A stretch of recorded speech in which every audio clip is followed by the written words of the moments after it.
Micaela Flores, de la Universidad Católica del Ecuador. Me encuentro aquí con el doctor Monroy para realizarle una entrevista. El tema es coronavirus, el peor virus para la economía. Quisiera realizarle algunas preguntas. Primero, en esta época de riesgo producida por el COVID-19, ¿piensa usted que la mejor manera de superar esta crisis es mediante la regulación sectorial de pequeñas y grandes empresas?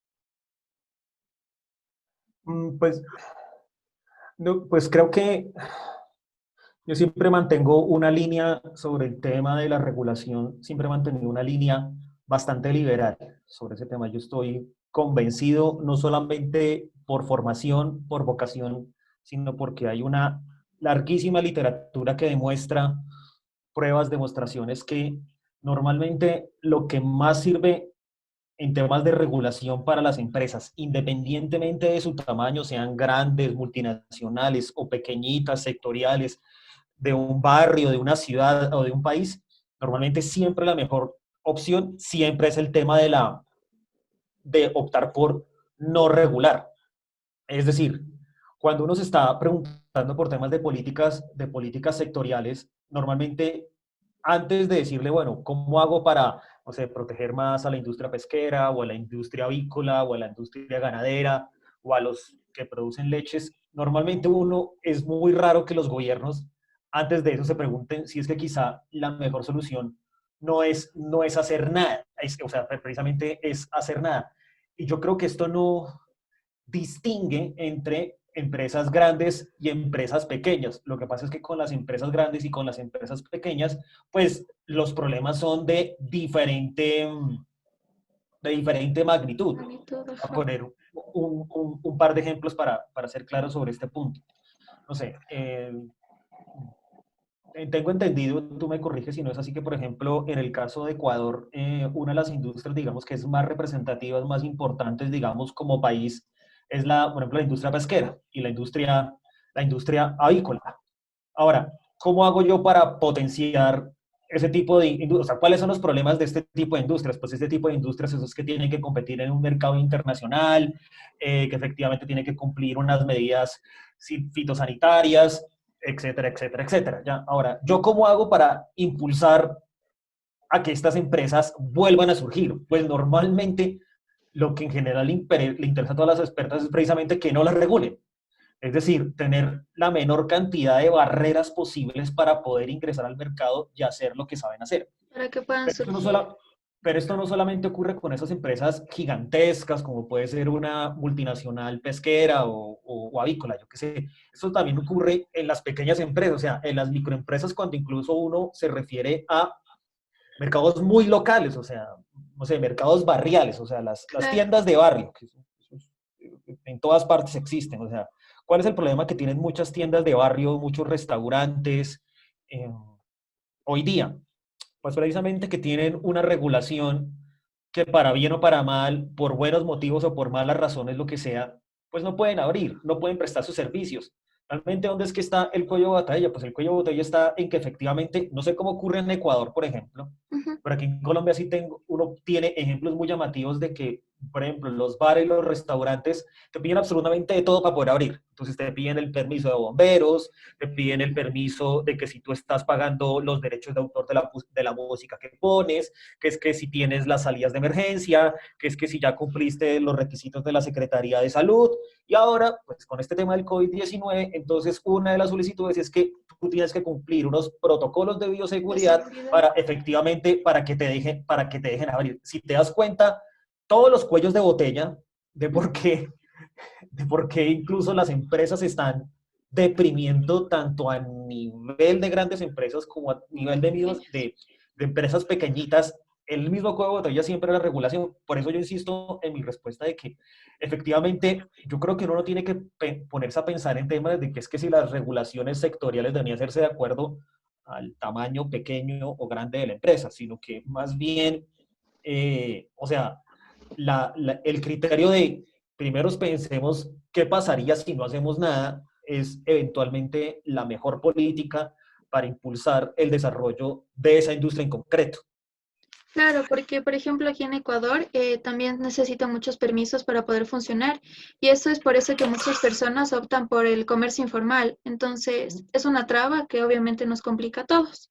Sí, mira, por ejemplo, esto aquí en Colombia no ocurrió, pero nuestros amigos de Perú me contaron lo siguiente, incluso eso pasó por las noticias, y es que cuando arrancó el tema de la pandemia, y que empezaron a declarar por todos nuestros países, empezaron a declarar las medidas de aislamiento, Ujú. en Perú en concreto, por lo menos en Lima, que fue donde tuve la noticia, o sea, cerraron los restaurantes, pero también cerraron los domicilios.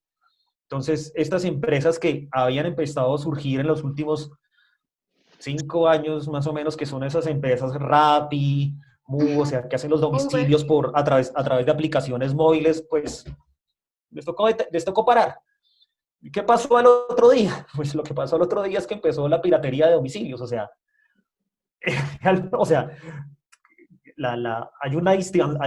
normalmente suele haber una distancia muy grande entre las buenas intenciones del regulador y lo que realmente siempre ocurre. Tú lo estás diciendo ahorita, Claro. o sea, la piratería y la informalidad en buenas razones y sobre todo en estos países, o sea, cuando estoy hablando de Colombia, Ecuador, Perú, o sea, Ajá, estos países que son como Latinoamérica. tienen culturas tan similares, Ujú. cuando tú tienes una regulación, al otro día te sale el informal, o sea, la informalidad suele ser más una consecuencia de los malos diseños regulatorios que incluso de la propia necesidad de las personas. Claro, y de tanta Pienso yo, traba por lo menos. también. Ajá. En una visión post-COVID, ¿es necesario que exista la libre competencia sin ninguna política de competencia? ¿Qué consecuencias negativas podrían originarse de ser el caso?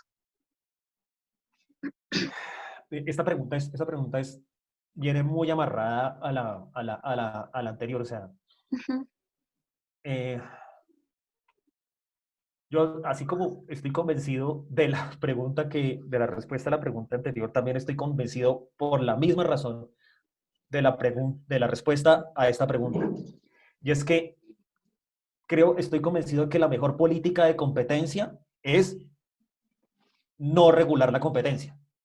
Es decir, para que tú tengas competencia, lo único que necesitas es no regular. ¿Ya? Eh, entonces, esa idea de que ¿cuál es la mejor política de competencia? Pues la mejor política de competencia siempre es no tener una política de competencia, es decir, no tener realmente como, o sea, si a mí lo que me interesa es impulsar los mercados, que crezcan, que los productos bajen de precio, que mejoren su calidad, que los consumidores estén más satisfechos, que los consumidores tengan mayores opciones en el mercado. Todas esas cosas que supuestamente logra la libre competencia son el producto de la libre competencia y de la libertad en los mercados, antes de la regulación en sí mismo. Lo que pasa también es que, o sea, cuando uno hace, yo que soy profesor de análisis económico del derecho, uno cuando está haciendo análisis económico del derecho, tú me puedes decir a mí qué es lo que quieres que ocurra. Y yo te digo, y yo te organizo la regulación para que la regulación te produzca ese efecto. Ajá. Me explico. Volvamos al caso de las industrias que son importantes, por ejemplo, en Ecuador, que tengo entendido, o sea, vuelvo con el ejemplo de la industria pesquera en Ecuador. ¿Tú quieres que la industria pesquera en Ecuador crezca? Pues eso es relativamente sencillo, si crees, o sea, el gobierno puede hacer muchas cosas para que de manera artificial crezca la industria pesquera. ¿Qué puede hacer? Ponle barreras de entrada a los importadores, es decir, no dejes entrar los camarones de Perú o de De Chile otro o país. de Tailandia, yo qué sé, establecele subsidios a las empresas, eh, establecele condiciones laborales más flexibles para ellos, es decir, ellos no tienen que cumplir las regulaciones, tienen que cumplir una regulación. O sea, si tú quieres lograr eso, eso es relativamente fácil de hacer. O sea, yo eso lo puedes hacer con pesqueros, con mineros, con avícolas, Bananeros, con todo. ganaderos, con lo que tú quieras lo puedes hacer. Eso realmente, eso está requete súper contrainventado. Ahora, una cosa es eso. Si tú quieres eso, yo te lo puedo diseñar. Eso no tiene ningún problema. Pero realmente el problema no está ahí. El problema es lo que ocurre después de eso. O sea, el problema es el efecto que suele no ver el regulador cuando toma este tipo de medidas. ¿Ya?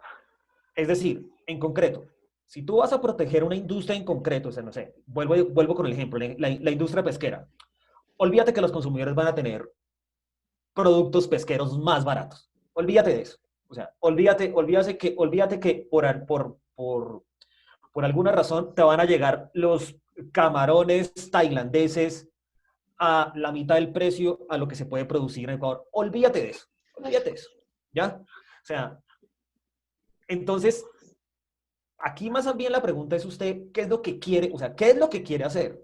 Ahora, si lo que quiere hacer, por ejemplo, es que los consumidores estén mejor, que los mercados se activen, que se acabe el desempleo, o sea, la crisis económica, que si quieres atajar esto, mitigarlo cuando menos, porque de todos modos el daño ya está hecho. Lo que tiene que hacer en definitiva más bien es empezar a retirar la regulación, no a meter más.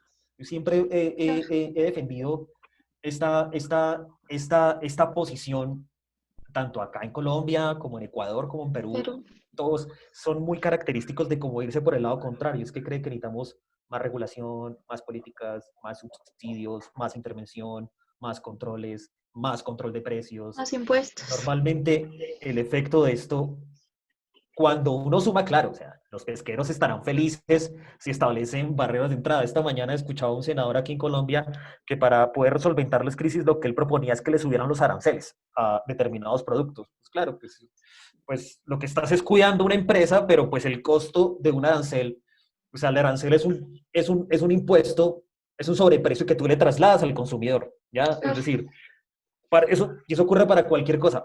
Camarones, ladrillos, medicamentos, lo mascarillas. que tú quieras, siempre el efecto es el mismo, ¿bien?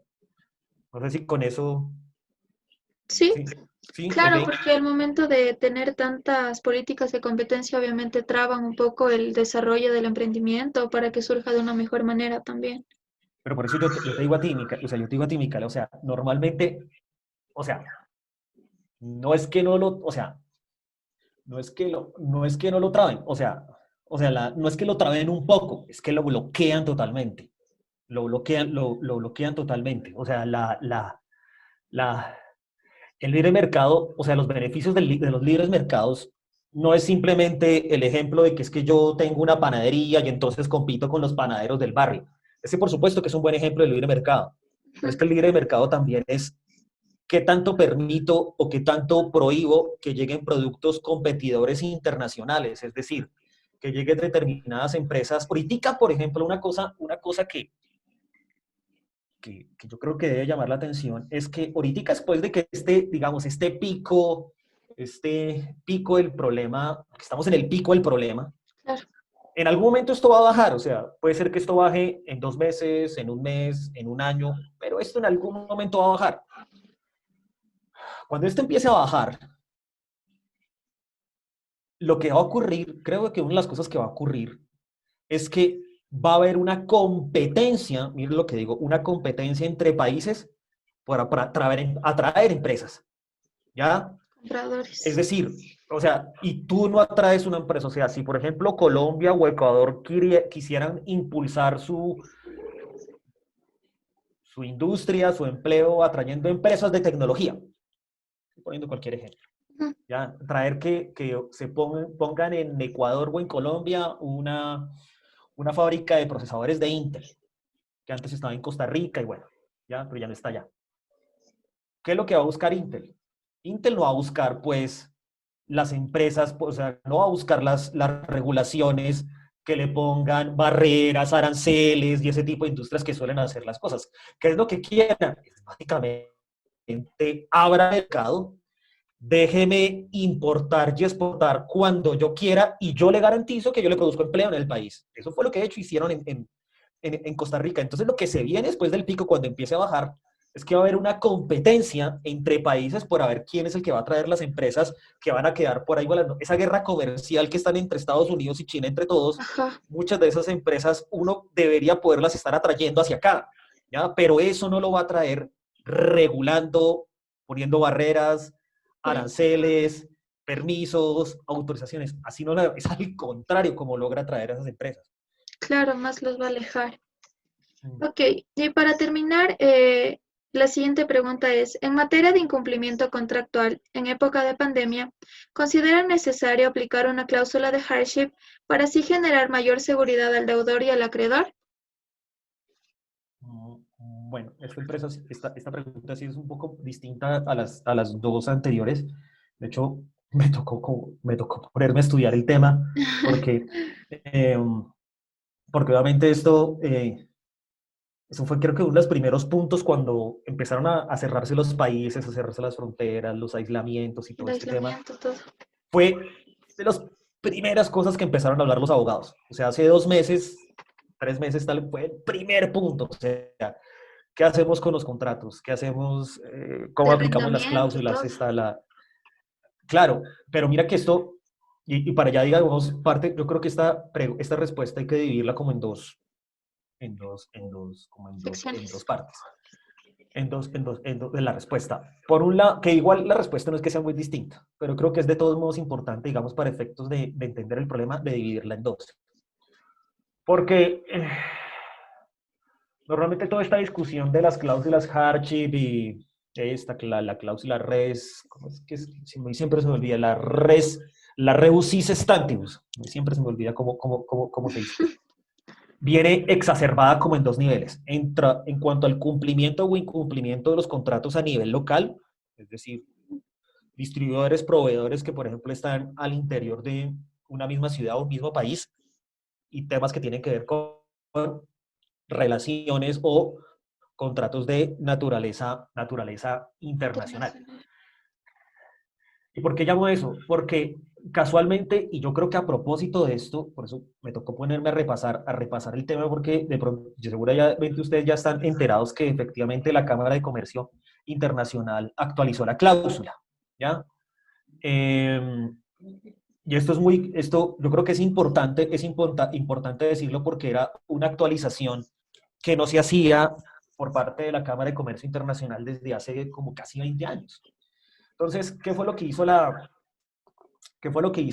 Cámara de Comercio para el tema de los contratos internacionales? Y es que de una u otra manera flexibilizó la cláusula.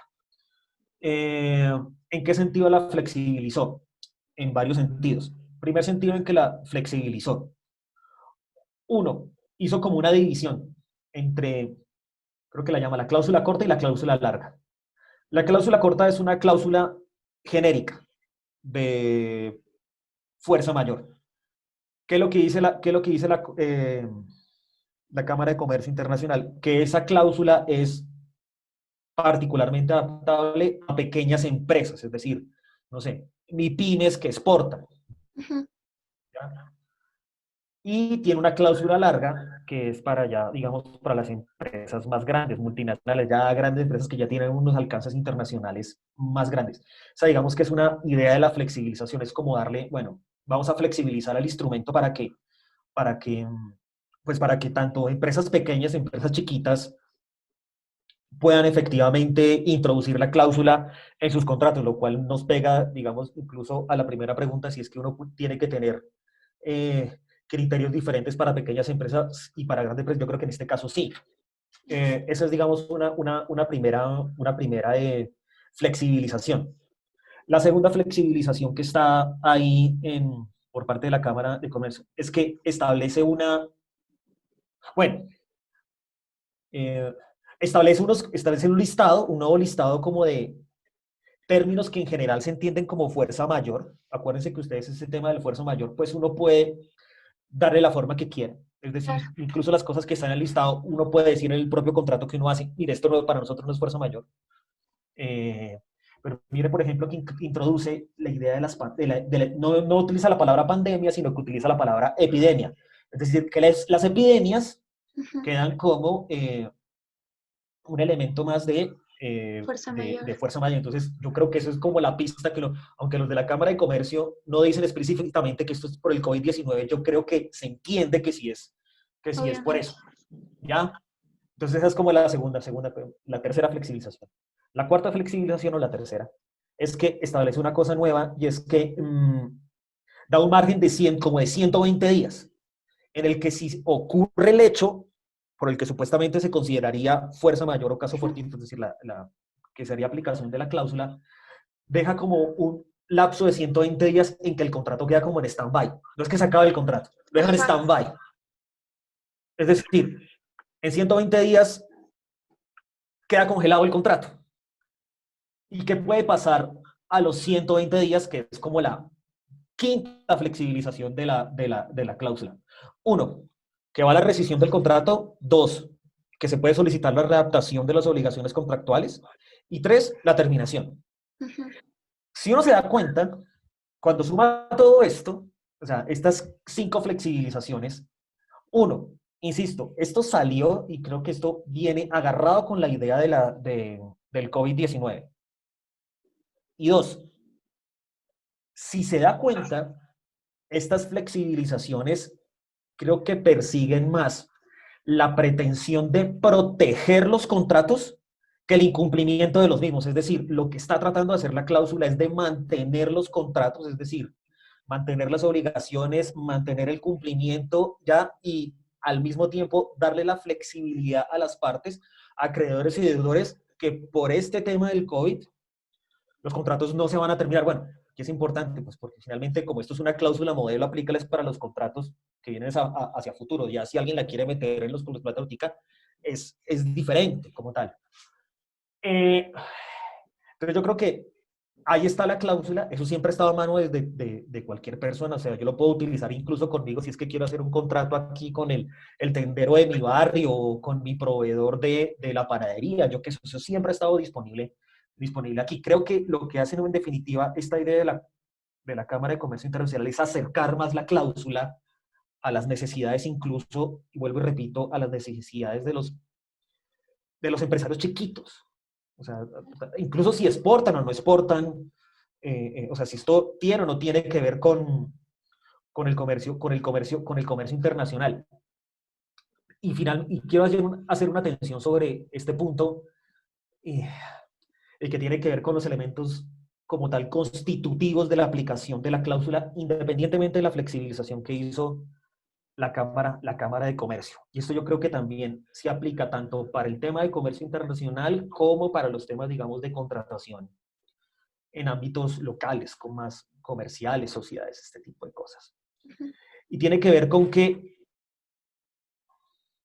es el tema de la imprevisibilidad de este evento. Eh, yo estoy convencido, y no me malinterpreten con este tipo de respuesta, yo creo que este evento sí era previsible. Esto hay que ser muy cuidadoso en el tema. ¿A qué me estoy refiriendo con el tema de previsible? Yo leo mucho a un autor que recomiendo siempre sobremanera, que es Nassim Nicolás Taleb. Y él decía lo siguiente, y precisamente la línea de su argumento va por este lado. Este evento era previsible. O sea, este evento era previsible, claro. Lo que no se sabía era cuándo iba a ocurrir, pero este evento sí era previsible. Es decir, el tema de las pandemias ha ocurrido muchas veces en la humanidad. La última pandemia, digamos, de este efecto ocurrió hace 100 años. Ujú. O sea, las pandemias son eventos que van y vienen, van y vienen. En ese sentido son previsibles. Lo que pasa es que los efectos son distintos, ¿ya? Hace la que está incluso documentada más o menos en la historia, que es la pandemia, la peste negra, Ah.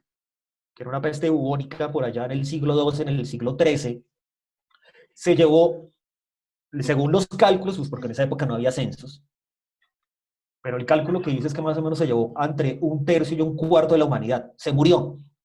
O sea, un tercio, un cuarto de la humanidad se murió. Si estuviéramos hablando en términos de la población actual, estamos hablando de más o menos 1.500 millones de personas que se morían. Pues trayendo los datos a cifras actuales. Eso se sabía que iba a pasar. O sea, lo que no se sabía era cómo iba a pasar y en qué momento iba a ocurrir. Y yo creo que este punto es importante porque, de todos modos, si el evento como tal era en todo caso previsible, lo que pasa es que usted no tiene unos elementos claros de exactamente en qué momento iba a ocurrir. Yo creo que este elemento va a ser fundamental, creo yo. Yo estoy seguro que la mayoría de la gente no comparte esta tesis, pero creo yo que es uno de los elementos que se tiene que tener en cuenta para poder determinar efectivamente si se aplican o no se aplican las cláusulas. Estas de fuerza mayor y hardship y esta discusión de rebus sic stantibus que se está diciendo ahorita. Y un último punto. Creo también que en todo caso, no estoy diciendo que no haya que aplicarla, yo creo que es un elemento que hay que tener en cuenta, pero sobre todo y sobre todo que es que uno no puede hacer una aplicación genérica de la cláusula. Uno puede ser simplemente que entonces como que la pandemia, entonces todo el mundo está metido en sus casas, como cerraron las fronteras, entonces todos los contratos hay que tumbarlos. No, eso hay que hacer muy preciso y muy juicioso, jueces y árbitros, teniendo en cuenta las especificidades de los contratos. No es lo mismo, digamos, los contratos que tienen que ver con exportaciones e importaciones. Yo no sé cómo esté la situación ahorita en Ecuador, pero sí le puedo decir que, por ejemplo, en Colombia, el tema de las importaciones de productos está funcionando más o menos bien. Otra cosa es que no haya cosas para comprar, distinto. Claro. ¿Ya? Otra cosa es que uno exporte y no hay nadie que le quiera comprar. Eso es distinto. Pero digamos, lo que tiene que ver con ingreso de mercancías a Colombia, los puertos están funcionando. Entonces, digamos, o sea, el tema de que si por ahí hay o no hay maneras de mitigar ese tipo de problemas, ahí, digamos, hay una cosa distinta, o sea, ahí es distinto. Comparado con el ejemplo que tú me alcanzabas a mencionar ahorita, ¿qué pasa, por ejemplo, con los contratos de arrendamiento? Aquí en Colombia, incluso en la universidad en que yo trabajo, que es la Universidad Externada, hubo un foro sobre este punto. Y ahí, digamos, las consideraciones son distintas, por supuesto. No es lo mismo, eh, igual, incluso un arrendamiento, por ejemplo, de un departamento o de una casa donde uno vive, a la manera como ocurre, por ejemplo, en los temas comerciales. En los temas comerciales, por lo menos aquí ocurrió, y estoy seguro que allá es lo mismo, es que muchos locales los mandaron a cerrar. Si tú no Algunos abres el local, no hay dinero, no hay flujo de caja, y si no hay hay flujo de caja, pérdidas. no hay cómo pagar el arriendo. Claro. Ahora, ¿quién va a asumir este riesgo? ¿El arrendatario? Es decir, tengo que seguir cumpliendo como sigulaciones contractuales, no sé qué, de pagarle caro un arrendamiento, o el arrendador. O sea, ahí sí no es la consideración de que si aplica lo mismo a la exportación e importación de mercancías es distinto. Las consideraciones de que si aplica o no aplica a los contratos de arrendamiento de las viviendas es distinto. ¿Ya? Por tanto, y vuelvo con el punto que estaba diciendo sobre este punto, aquí sí es particularmente importante la disciplina y el buen criterio que vayan a tener jueces y árbitros para aplicar o desaplicar este tipo de cláusulas sobre fuerza mayor y rebus sic stantibus. Claro, es que bien o mal ahorita todas las importaciones que se están haciendo, creo que a todos los países, es de más insumos médicos. Todo el patrimonio del Estado se está yendo para eso, porque si no, no hay más, no se puede hacer nada más. Claro, pero es que el problema es que no hay quien te los venda. Obvio, porque O sea, también, no hay que de hecho, por ejemplo, en el acuerdo de la OMC, en el acuerdo de la OMC, acuérdense que el acuerdo yo es que me sepa todo el acuerdo de la OMC, ni mucho menos, pero sí hay unas cláusulas dentro del acuerdo sobre el tema de la prohibición de exportaciones. Y es claro, cuando tú puedes aplicar una prohibición de exportación. Y pues ahorita todos los países están aplicando prohibiciones de exportación de material médico. y obviamente un país que tenga bastante material médico no le va a convenir exportar eso cuando lo necesitan ellos, obviamente. Y eso es una excepción que está en el acuerdo. De hecho, esa cláusula dentro del acuerdo de la OMC fue uno de los elementos más importantes para lograr el acuerdo.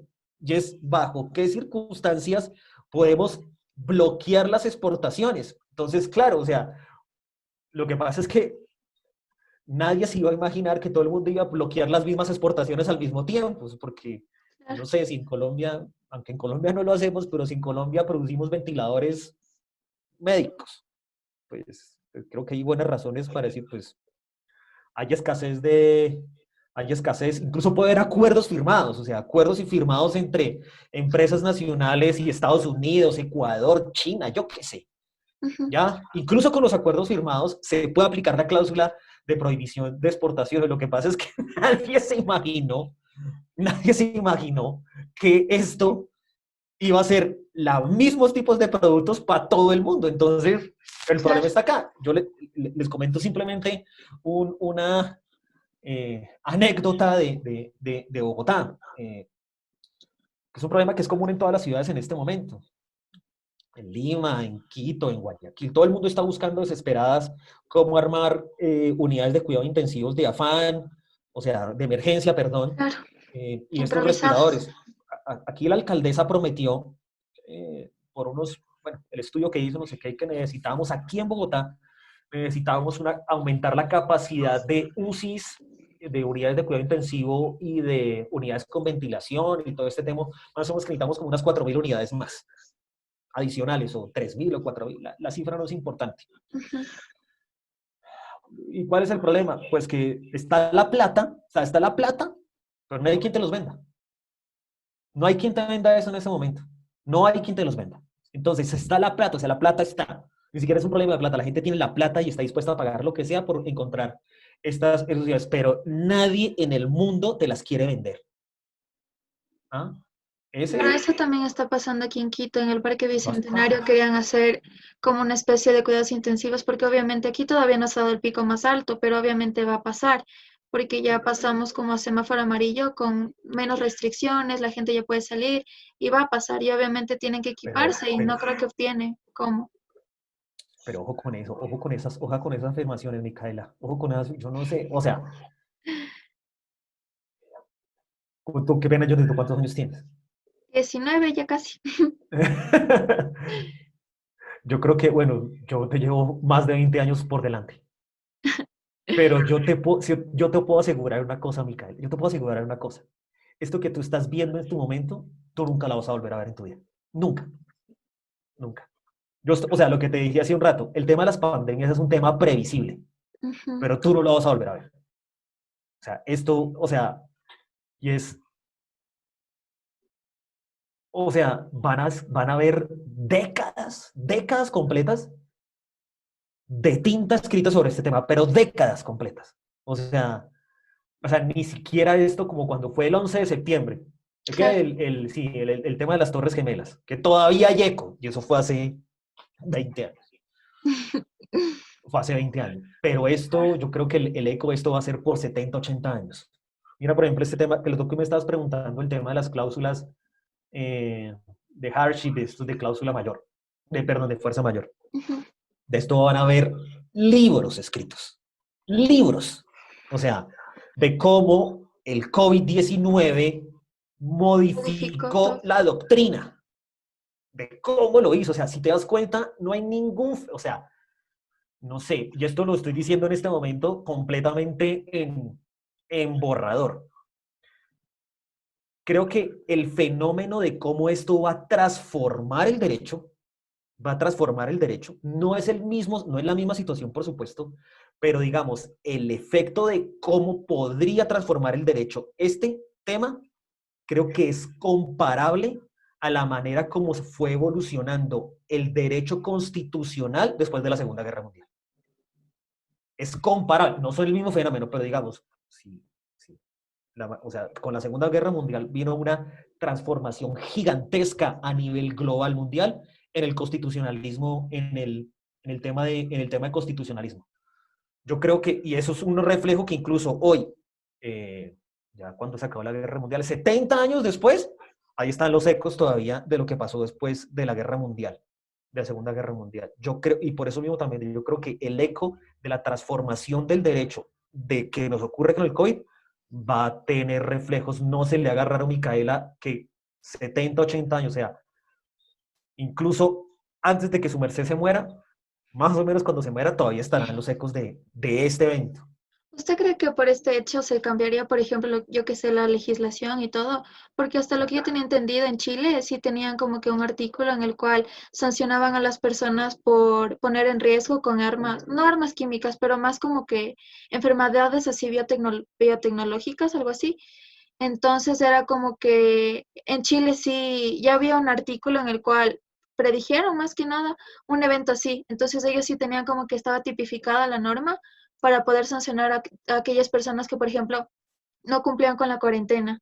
Entonces ellos ya tenían así, pero es el único país, hasta lo que he escuchado, que tiene eso. No, pues, no, pues yo no conozco, no me puedo pronunciar del caso de Chile sobre ese punto en concreto que tú me estás Ujú, mencionando, pero te voy a hablar de Colombia. El de Colombia sí, en el Código Penal hay una normita que penaliza, ¿cómo es la palabra? Eh, es que no me acuerdo cuál es el tipo penal en concreto. En estas cosas toca ser muy pero básicamente la idea de fondo es que si tú contagias, ujú. contagias a otras personas, te pueden penalizar. Ajá, Eso porque sí está va en el directo a código, la salud eso del está en país. el, eso está en el, eso está en el código. No conozco el primer caso, incluso en o sea, eso está desde la última reforma de nosotros del Código Penal, importantes como de hace 10 años, más o menos. Eso está desde ahí, que yo sepa, nunca se ha utilizado, que yo sepa. Eh, e incluso en medio de esta pandemia, que yo sepa, eso no ha aplicado, pero sí el tipo lo que dice es que si tú contagias un virus, ¿ya? Como Ujú, el que puede ser el de ahoritica, te pueden penalizar, o sea, te pueden meter a la cárcel por esto, ¿ya? Pero si a mí me pregunta por qué ese tipo penal está en el código, la verdad no sé, no sé. Pues porque nunca, que yo sepa, nunca lo han aplicado, e incluso en esta tampoco lo han hecho. Entonces, si ni siquiera en esta situación tan supremamente extraordinaria ujú. no se aplica, entonces no sé cuándo más lo pueda aplicar. Claro. Eso sería todo, doctor. Muchas gracias por su No, ayuda ustedes, y por apoyarme en este trabajo. no, con muchísimo gusto y nada, para los que vean la entrevista y por supuesto, pues quedo a su disposición y nada, lo que nos seguimos ayudando aquí entre todos nosotros, los del vecindario, los colombianos, los ecuatorianos, los peruanos, aquí nos ayudamos entre todos, dando Claro. opiniones. Muchas gracias, doctor. No, a ustedes.